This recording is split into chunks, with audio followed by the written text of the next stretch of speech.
Hi, everybody. Vacation fun doesn't have to end with summer. Fall's a great time to explore favorite cities, new ways, right? Got to pack a few more layers. Catch the leaves turning color. Travel expert and award-winning author Sarah Dadashi is joining us here this morning with her suggestions on unique activities and destinations to consider this fall. And that's the thing. You got, fall breaks. We have like 5 days off in a row here in October. And I don't know if my kids want to go leaf looking, but there's other options out there too, right?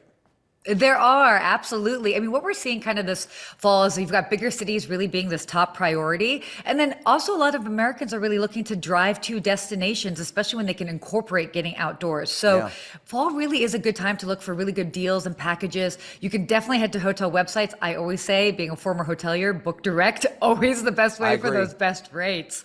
So fall is definitely a great time for that. Not only the best rates, but if something happens or if you want to upgrade, you want to change things, those third-party sites sometimes are a little tough to get cancellations and whatnot. So if you go right with the hotel, it does work out a lot better for you. So what are some of your favorite destinations? Yeah, so I say look at cities that you might are always on your radar, but you might not be thinking about for fall. San Francisco, Boston, two great cities, for example. San Francisco, what I love about that, small but mighty. You can do a lot in a small amount of time. It's really outdoorsy. There's a lot of culture, a really, really good food scene. Steps away from the San Francisco Museum of Modern Art, you've got the Clancy, which is an autograph collection property. And it's this really cool boutique hotel that kind of takes in the world of San Francisco while you're staying there. And the city is just mild this time of year, so really good time to visit. But Boston, on the other hand, another good city where you can really embrace the season. You can just stay centrally in the middle of town. You've got the Sheraton Boston Harbor Hotel, or the Sheraton Boston Hotel. We've got views of Back Bay, Charles River, walking distance from Fenway Park, which is great. I know, right? And especially in the fall. And they also, there's a lot of really cool tours this year. Like you've got the Ghost and Gravestones tour as well. So always a great place to visit. Well, and you're so close too. You do a little, if you're going for 2-3 days, you do a half-day trip, drive up to Maine. You get some of the Maine towns right there, and get some of the leaves and all that jazz.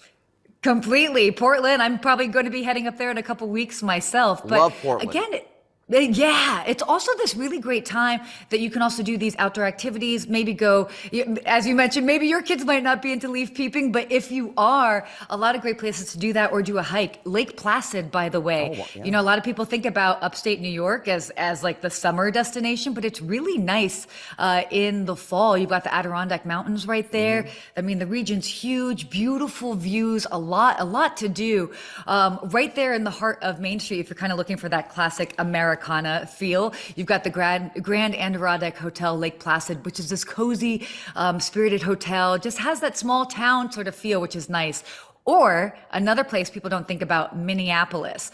You've got the Minnesota Minnesota Valley National Wildlife Refuge, which is great. You can explore so many trails. You've got hiking, biking, wildlife watching. So again, a lot to do. Yeah. And what many people don't realize is that's actually not too far away from the middle of the city, which is really nice as well too. It's this destination that you can get this outdoorsy feel with not being too far away from the action. You've got the I was going to say, and we have a lot of with Delta here. We have a lot of direct flights up to Minneapolis, so that's really, really quick. Hey, last question. I know a lot of folks from the Carolinas. A lot of folks from Cincinnati who drive down the Carolinas. Charleston's beautiful in the fall. Even up in the mountains, like where the Biltmore and all that is. Totally. You mentioned, I mean, that's such a great thing to mention because the Carolinas have been super popular, definitely in the summertime and certainly this fall. You've got Asheville as well, too.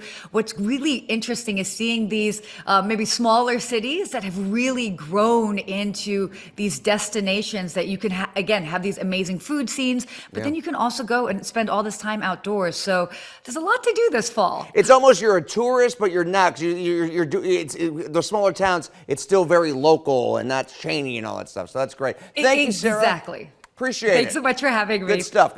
Okay, smile. It's your birthday. We want to feature your birthday on the Morning X. Just go to fox19.com/birthdays.